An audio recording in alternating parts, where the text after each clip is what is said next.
தள்ளுவண்டி கடை சட்னி சீரீஸ். இந்த சொரக்காய் கரைசல் அவ்வளோ டேஸ்டியாக இருக்கும் தோசை இட்லிக்கு.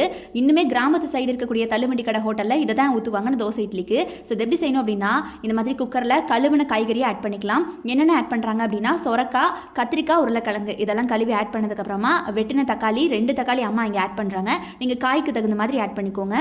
நமக்கு காரத்துக்கு தகுந்த மாதிரி இங்கே 2 பச்சை மிளகா, ஒரு வரமிளகா ஆட் பண்ணுறோம். உங்களுக்கு வேணும் அப்படின்னா நிறைய காரம் சாப்பிடுவீங்கன்னா நிறையா கூட போட்டுக்கோங்க. அப்புறம் வெட்டி வச்சிருக்கிற பெரிய வெங்காயத்தை இதுக்குள்ளேயே ஆட் பண்ணிக்கோங்க.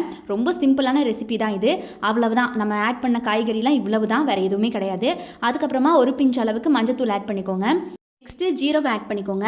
இந்த மாதிரி ஜீரகம் ஆட் பண்ணி முடிச்சதுக்கப்புறமா காரத்துக்கு தேவையான அளவுக்கு மிளகாத்தூள் ஆட் பண்ணிக்கோங்க. நாங்கள் இங்கே சாதா வரமிளகாத்தூள் தான் ஆட் பண்ணுறோம். உங்களுக்கு வேணும்னா நீங்கள் காஷ்மீரி மிளகாத்தூள் கூட ஆட் பண்ணிக்கலாம். பட் கொஞ்சமாவது வரமிளகாத்தூள் போட்டுக்கோங்க, அப்போ தான் காரம் கிடைக்கும். அதுக்கப்புறம் இந்த மாதிரி கல்லுப்பு தான் யூஸ் பண்ணுறோம், அதுதான் ஒரிஜினலான டேஸ்ட் கிடைக்கும். ஸோ அதனால் கல்லுப்பு ஆட் பண்ணி நீங்கள் தேவையான அளவுக்கு 1/2 கப் தண்ணி மட்டும் ரொம்ப கம்மியாக ஊற்றிக்கோங்க. ஏன்னா சொரக்காவே தண்ணி காய் தான், அது ஆல்ரெடி தண்ணி விடும். அதனால ரொம்ப கம்மியாகவே தண்ணி ஆட் பண்ணிக்கோங்க.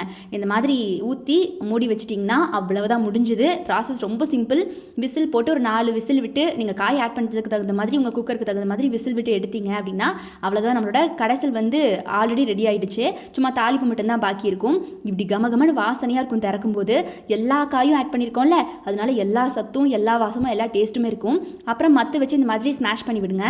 நல்லா எல்லாமே இந்த மாதிரி மசிச்சு விட்டதுக்கப்புறமா நம்ம தாளிப்புக்கு என்ன பண்ண போகிறோம் அப்படின்னா, சும்மா ஒன்றுமே இல்லை, எண்ணெய் ஹீட் ஆனதுக்கப்புறம் கடுகு, அப்புறம் இந்த மாதிரி கருவேப்பிலை ஆட் பண்ணுறோம். அவ்வளவுதான், சிம்பிள். இது 2 மட்டும் ஆட் பண்ணி நம்ம ஆல்ரெடி எடுத்து வச்சிருக்க கடைசல் எடுத்து உள்ளே ஊற்றிடலாம்.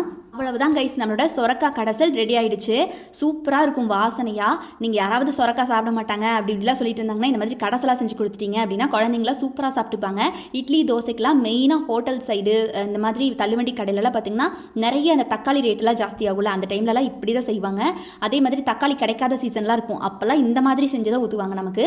ஸோ அதை தக்காளி சட்னி தக்காளி பச்சின்னு நினச்சி நம்மளும் சாப்பிட்ருவோம். ஸோ அந்த மாதிரி டெக்னிக் தான். நீங்கள் கேட்கலாம், இந்த ரெசிபி உங்களுக்கு எப்படி தெரியும்? கண்டிப்பாக அப்படி தான் ஆட் பண்ணுறாங்க கடையிலன்னு உங்களுக்கு தெரியுமா அப்படின்னு. ஹோட்டல் வச்சிருக்க ஒருத்தங்களே எங்ககிட்ட இந்த ரெசிபி சொன்னாங்க. அதுக்கப்புறம் தான் இந்த ரெசிபி எங்களுக்கு ரொம்ப பரிச்சயமாச்சு. இது பார்த்தீங்கன்னா உங்களுக்கு பூண்டு புளி ஆட் பண்ணி சட்னியாகவும் அரைக்கலாம், அந்த மாதிரியும் ஒரு ரெசிபி இருக்குது. ஸோ கண்டிப்பாக அதை நீங்கள் ட்ரை பண்ணி பாருங்கள். தோசை இட்லிக்கு சூப்பராக இருக்கும். ட்ரை பண்ணி பார்த்துட்டு இதோட டேஸ்ட் எப்படி இருந்துச்சு அப்படிங்கிறத மறக்காமல் சொல்லுங்கள்.